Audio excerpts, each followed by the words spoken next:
Et on est toujours avec mes invités qui poursuivent cette matinée avec moi, Éric Decouty, Margot Haddad, Yannick Mireur et Valéria Formountian. Et on accueille sur ce plateau Sébastien Boussois, docteur en sciences politiques. Vous êtes l'auteur de Émirats arabes unis à la conquête du monde aux éditions Max Milo. Merci beaucoup de nous avoir rejoints. Si vous êtes là ce matin avec nous, c'est pour qu'on parle de ce dîner de travail qui va avoir lieu donc ce soir à l'Élysée.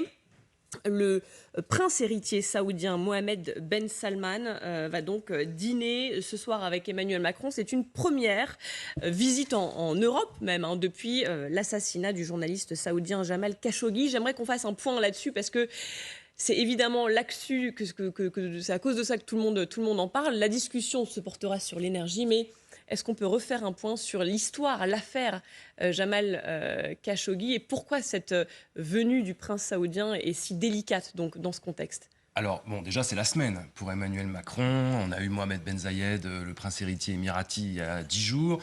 On a eu Paul Biya. Et là, on enchaîne avec Mohamed Ben Salman. On comprend que ça soit un peu problématique parfois. Mais la réalité qui concerne Mohamed Ben Salman, c'est qu'il a été accusé d'avoir commandité l'assassinat de ce journaliste du Washington Post que certains considéraient comme proche d'autres pays voisins ou même frères musulmans. La réalité est qu'au mois d'octobre 2018, il était sur le point de se marier avec sa compagne d'origine turque et qu'il s'est rendu au consulat.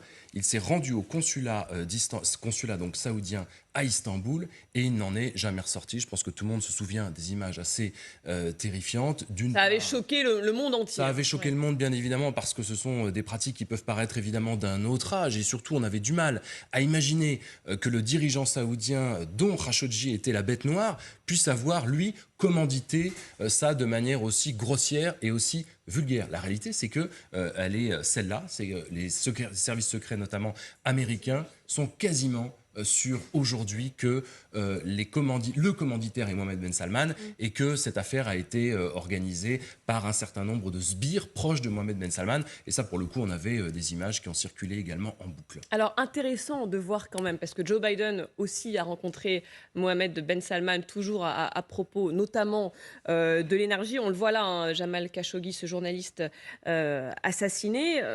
Lui, il a fait savoir, le prince saoudien, que l'assassinat de ce journaliste était une tragédie.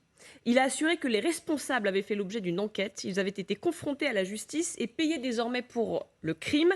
Et un tribunal saoudien, Margot, a condamné en 2020 8 hommes à une peine de 7 à 20 ans de prison pour l'assassinat du journaliste. Les renseignements, on le rappelle, américains notamment, accusent directement le prince héritier. En plus des renseignements américains, c'est tout ce qui est sorti dans la presse turque à l'époque en 2018 qui est extrêmement intéressant. Vous avez un commando de 15 personnes saoudiennes qui ont utilisé leur propre passeport. Donc les Turcs ont pu identifier très rapidement qui étaient ces personnes qui se sont rendues au même moment que l'assassinat de Jamal Khashoggi. Et à ce moment-là, vous avez d'autres informations qui sortent, notamment cet enregistrement où on entend le consul lui-même à l'époque qui dit « Faites ça dehors, vous allez m'attirer des problèmes ». Et cet enregistrement était sorti sur la chaîne CNN à l'époque, où on entend véritablement ce qui se passe à l'intérieur, où on a des informations qui ont été corroborées par la CIA plus tard, en décembre 2018, disant que Jamal Khashoggi a été véritablement assassiné dans ce consul de l'Arabie Saoudite en Turquie et que Mohamed Ben Salman ne pouvait pas ne pas être au courant. Ce sont les mots du rapport de la CIA. Faites bien de le préciser. Juste pour en revenir sur Jamal Khashoggi, on sait ou pas à l'heure qu'il est pourquoi lui a été directement visé. On dit qu'il a été proche du pouvoir, puis très critique du pouvoir. Est-ce qu'on a plus de billes sur cette cible ? Alors, je tiens à remettre dans le contexte. On est en 2018, il y a la crise du Golfe, avec d'un côté l'Arabie Saoudite et les Émirats qui ont décidé d'isoler le Qatar, accusé de financer le terrorisme, mais également accusé d'être proche de l'Iran. Et la Turquie, dans la bataille, elle est plutôt à ce moment-là du côté du Qatar et de l'Iran.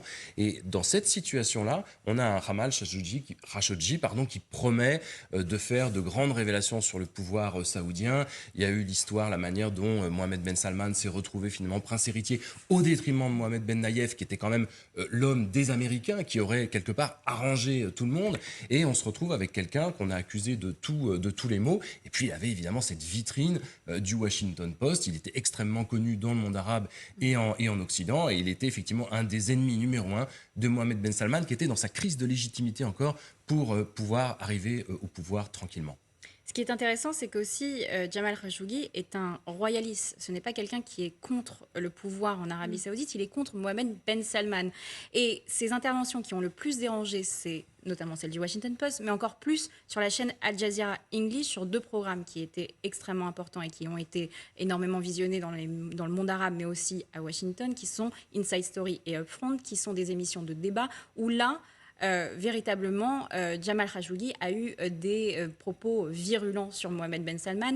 Et ce qui est très intéressant, c'est que les collègues de Jamal Khashoggi sur le terrain en Turquie disaient que Mohamed Ben Salman envoyait des messages parfois à Jamal Khashoggi disant « Allez, reviens, on oublie tout. Si tu reviens, on oublie tout. » Mais il le savait depuis le départ que c'était une menace plus ou moins cachée, plus ou moins officieuse, qui pouvait prétendre à un assassinat. Intéressant d'ailleurs de voir le profil. On voit ces images de ce jeune prince héritier. Il n'a que 36 ans, Mohamed Ben Salman. Voilà, on le voit tout sourire. Il a cette réputation d'ailleurs. Et un portrait, et vous allez pouvoir nous éclairer mieux que ça, mais un portrait un peu paradoxal de ce que je pouvais lire. Réputé amateur de fast-food et de jeux vidéo, qui s'engage à moderniser l'économie saoudienne trop dépendante du pétrole. Il s'évertue à alléger le poids des religieux les plus rigoristes. Et puis, parallèlement, il est critiqué évidemment pour ses répressions contre tout type de dissidents religieux, politiques. C'est un personnage un peu ambigu, ce Mohamed Ben Salman. Oui, on pourrait peut-être même dire à la limite schizophrène, parce qu'il y a d'un côté une vraie fascination pour l'Occident, d'ailleurs comme tous les pays du Golfe. Vous avez une sorte de cour et de querelle d'enfants gâtés dans tous les dirigeants du Golfe, qui ont tous moins de 40 ans, qui sont vraiment dans cette logique de moderniser, de réformer, sauf que dans la région, il n'y a que 2 pays qui sont parvenus, les Émirats et le Qatar. L'Arabie Saoudite, elle vient de très très loin, plus de 35 millions d'habitants, aucune diversification de l'économie pendant des décennies. Vision 2030 arrive pour moi trop tard. Alors il y a le grand projet futuriste de Neom, cette ville avec, on a vu des immeubles qui vont faire, je sais pas, 50, 100 km de long. Tout ça, évidemment, pour impressionner la galerie, avec une vraie fascination pour le mode de vie occidental. On se souvient, je pense que vous vous souvenez des images de Mohamed Ben Salman qui était habillé de manière très cool à Paris, dans un café avec, justement, Emmanuel Macron, pour ne pas le citer. Et on voit bien qu'il y a d'un côté, probablement une volonté de moderniser et d'être ce dirigeant qui permettra à l'Arabie Saoudite de prendre le virage. Et de l'autre côté, quelqu'un qui passe sa vie, effectivement, entre les fast-foods, ce qui, quelque part, se voit. Et puis, de l'autre côté, fait aussi beaucoup de jeux vidéo, ce qui le déconnecte aussi un peu de la réalité, parce que entre les jeux vidéo et la politique, on est vraiment dans un grand écart. Et on l'accuse souvent d'avoir une politique tout à fait erratique, c'est-à-dire un problème de cohérence dans sa stratégie. On est contre l'Iran parce qu'on veut maintenir ce leadership. En même temps, on est fâché à un moment avec le Qatar, mais on essaie de se rapprocher. Quand les Émirats commencent à se rapprocher de l'Iran, parfois à un moment, on ne comprend plus véritablement l'objectif de Mohamed Ben Salman. Ce qui est clair, c'est qu'à ce stade-là, Vision 2030, c'est pas un succès extraordinaire en termes d'ouverture et de modernisation. Donc vous dites, il est schizophrène, double personnalité à la fois, ce côté un peu moderne et totalement. Je ne suis pas médecin, je ne vais pas poser un diagnostic. Non, mais je veux dire, il y a vraiment une sorte de le paradoxe, mais voilà, c'est ce que j'ai ressenti aussi en me renseignant plus sur la question. On peut observer, c'est un paradoxe qui dépasse largement le cas de figure. Les élites des pays en développement, on disait sous-développés avant, d'Amérique latine, du Moyen-Orient, bref, de la plupart des pays du monde, à part les îlots de stabilité institutionnelle, on va dire, que sont les démocraties occidentales, leurs élites qui font leurs études aux États-Unis, ce genre de choses, ont 2 comportements. Lorsqu'ils sont dans les pays européens et aux États-Unis, adoptent les codes qu'ils connaissent par cœur, mais quand ils rentrent chez eux, en quelque sorte, rentrent dans les codes de la société telle qu'elle est. Je peux prendre l'exemple du Mexique, par exemple, pour nous éloigner complètement de cette région du Moyen-Orient-là. Et vous avez, au Liban, bref, vous avez ce type de comportements-là qui sont précisément le grand sujet, en fait, de l'avenir de la démocratie et des principes qui la sous-tendent, l'émancipation individuelle, l'état de droit, le fait qu'on ne glisse pas un billet à un policier si on grille un feu ou même si on le grille méritent pas d'ailleurs, ce type de choses-là, ce genre d'attitudes qui sont des automatismes. En réalité, tout ça vient d'une révolution culturelle et mentale qui a pris 3 siècles. Donc est-ce que les autres pays veulent venir à ces régimes-là de reconnaissance de liberté, de protection de l'individu contre l'arbitraire politique, ou continuent parce que c'est le poids de l'héritage, quelles que soient les raisons, on peut reparler de la Russie. Donc les dirigeants de ces pays-là, ils veulent les ouvrir un petit peu, leurs pays, parce qu'ils savent bien que le régime peut-être n'est pas nécessairement durable, puisqu'il repose, vous parliez de diversification économique très justement, sur des ressources d'hydrocarbures qui ne sont pas inépuisables, et comme sur un modèle économique qui ne l'est pas non plus, avec une jeunesse qui est sans emploi et qu'on est obligé de subventionner en réalité, mais qui est en fait très mécontente de la situation. Pour multiplier les pays, l'Algérie, n'en parlons pas, l'Arabie Saoudite aussi, ils sont obligés de les ouvrir, tout en maintenant quand même une certaine stabilité, une certaine identité, et ce qui les amène, bon gré mal gré, alors encore une fois, bon gré mal gré, ça je ne sais pas, mais à être un petit peu à deux faces, comme le Diogenus. Il est populaire ou pas, juste Sébastien Boussois, dans son pays? C'est dur dans les régimes autoritaires de le savoir. Opinions, de savoir. En tout cas, il reflète une certaine jeunesse dans le monde arabe, fan de fast-food, on l'a vu, et de jeux vidéo, mais aussi de Disneyland, ou ce genre de choses-là, qui sont a priori des modes de fonctionnement occidentaux pas très appréciés dans les sphères extrêmement strictes. Par contre, il y a une concurrence au niveau du pouvoir extrêmement violente. L'histoire des purges, il y avait aussi une grande concurrence sur les princes héritiers. Le fait que Ben Naïef ait été écarté, le fait que Mohamed Ben Salman, qui était le plus pauvre des princes héritiers, ait un peu utilisé cette purge pour se refaire financièrement et pour se réinstaller au pouvoir et pour ensuite pouvoir contrôler toutes les sphères. Voilà. Pas très populaire dans le monde, c'est rien de le dire. Est-ce qu'il n'y a pas un enjeu générationnel, peut-être à l'intérieur? Il est peut-être plus populaire auprès de certaines catégories de la population. Mais moi, j'ai toujours tendance à penser que les jeunesses, qu'elles soient iraniennes ou qu'elles soient saoudiennes, elles veulent toutes être sur Facebook, elles veulent toutes être dans un mode de vie. On va avoir une bonne vie occidentale, bien sûr. Alors, oui, allez-y, Eric. Le problème, c'est que cette réalité que vous décrivez très bien et qui est assez incontournable, elle se heurte au fait qu'ils exportent 2 millions de pétrole brut par an, et qu'on voudrait bien qu'ils nous en vendent 3 millions, qu'ils en fassent un peu plus. C'est ça cette réalité. Cette réalité qu'on décrit de ce personnage assez globalement infréquentable. Et aujourd'hui, est-ce qu'on a d'autres possibilités? Moi, j'en sais rien. Et vous, que de traiter avec on va revenir à ce dîner à l'Élysée ce soir. On a posé un peu le personnage et le contexte un petit peu délicat. C'est pas la première fois en fait qu'il renoue avec Mohamed Ben Salman et Emmanuel Macron. En 2021, ils s'étaient retrouvés tous les deux dans une initiative pour aider le Liban. Et à l'époque, ça avait déjà été critiqué. Il s'était défendu de toute complaisance. Je note que l'Arabie Saoudite a organisé le G20 dès l'année qui a suivi, et je n'ai pas noté que beaucoup de puissances ont boycotté le G20. Nous avons toujours été clairs sur le sujet des droits de l'homme ou de cette affaire. Je crois qu'un certain nombre de contrats à cette occasion avaient été signés entre la France et MBS. Et MBS. Là, on sent qu'il y a urgence à nouveau, dans le contexte qu'on connaît, cette crise de l'énergie avec la guerre en Ukraine. Il rentre ce soir d'Afrique, dans la foulée, il rencontre MBS, il y a urgence. Oui, il y a urgence, mais on le sait, il y a urgence européenne, on parle que de ça, c'est-à-dire qu'on a reçu MBZ il y a 15 jours. Le président des Émirats Arabes Unis, mais on sait que ça a déjà été dit que les capacités de fourniture en pétrole sont limitées. Aujourd'hui, on fait feu de tout bois. Oui, ça nous oblige, c'est le principe de la réelle politique, ça nous oblige. Moi, ça m'oblige à rien, mais eux, ça les oblige à de discuter et de traiter avec des gens qu'on préférerait avec qui on ne pas discuter. Il y a une réalité incontournable, c'est 2 millions, on voudrait 3 millions. Il faut bien les trouver quelque part. C'est la réelle politique. On a déjà diversifié, on a déjà été dans cette logique-là. L'Union européenne, Ursula von der Leyen s'est rendue en Azerbaïdjan. Il y a des contrats au cas par cas entre États membres qui ont été signés, entre États membres et pays étrangers qui ont été signés. Mais là, on voit bien qu'on est dans l'impasse. Que ce soit les Émirats, même Joe Biden, qui s'est pris une claque quand même dans son voyage à Jeddah la semaine dernière, a demandé évidemment à augmenter ça. Mais on est coincé parce que même l'Arabie Saoudite achète du pétrole aux Russes. Parce que je ne veux pas dire de bêtises, mais il semble bien que l'Arabie Saoudite et la Russie co-dirige absolument l'OPEP. Tout à fait. Oui, absolument. Donc on est dans une situation évidemment inextricable. Inextricable, oui, parce que alors justement, donc ils sont inextricable d'un point de vue des droits de l'homme en tout cas. C'est-à-dire qu'on n'a pas le choix. À part réduire notre consommation d'énergie, nous, on n'a pas le choix finalement. On doit dialoguer avec les dictateurs, Yann Mireur. Yannick, pardon, Mireur. C'est Et pareil. je trouve que le pétrole est situé malheureusement dans beaucoup de pays qui Non, mais évidemment, plus ou moins- nécessité oblige, mais c'est pas la première fois que l'on a ce type de situation.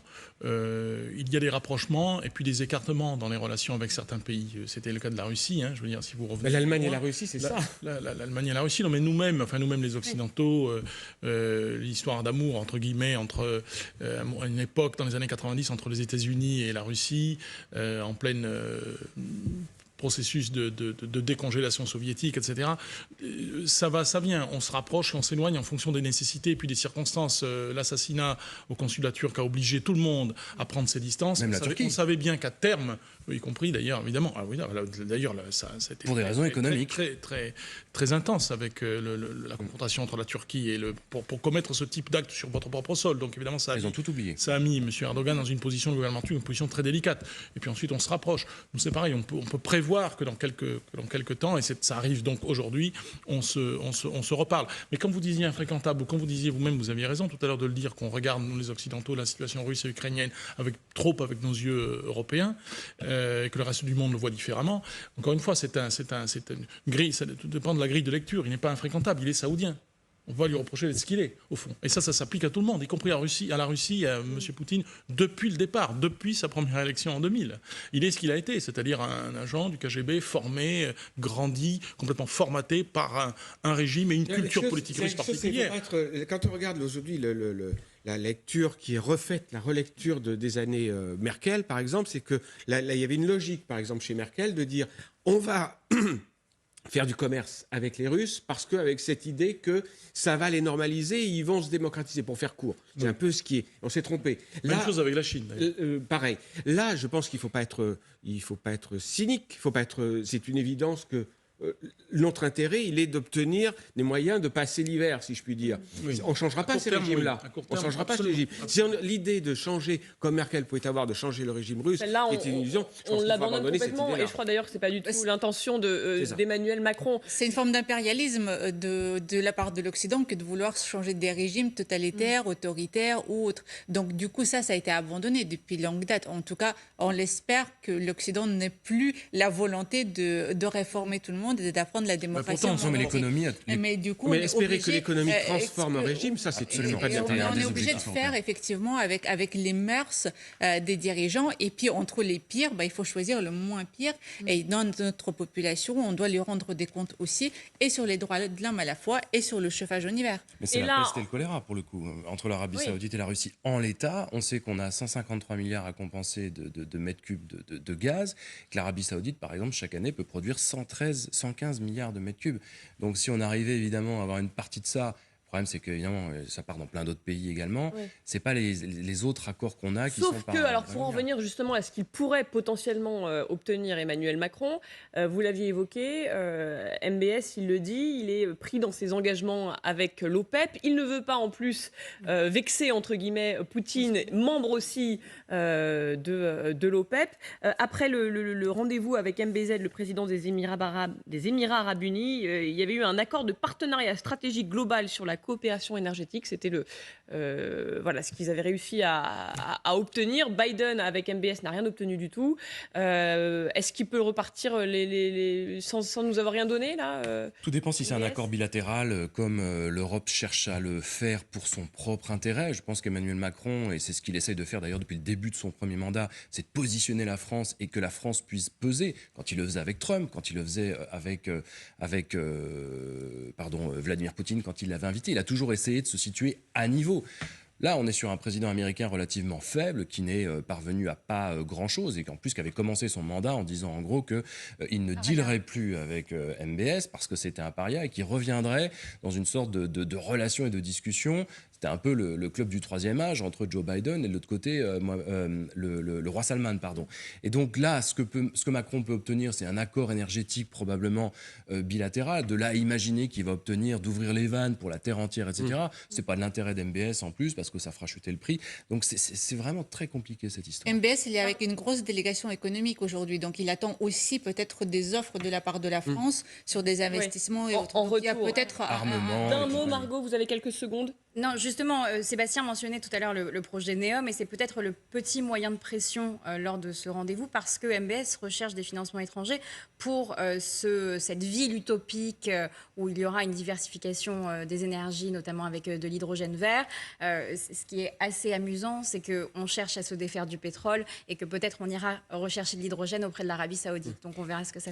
On verra Ce qui comment est super intéressant par ça rapport se à ça, passe, ouais. c'est que du coup, 3 MBZ... secondes, on me gronde dans Ah, l'oreillette. d'accord, bon, mais non, j'arrête là.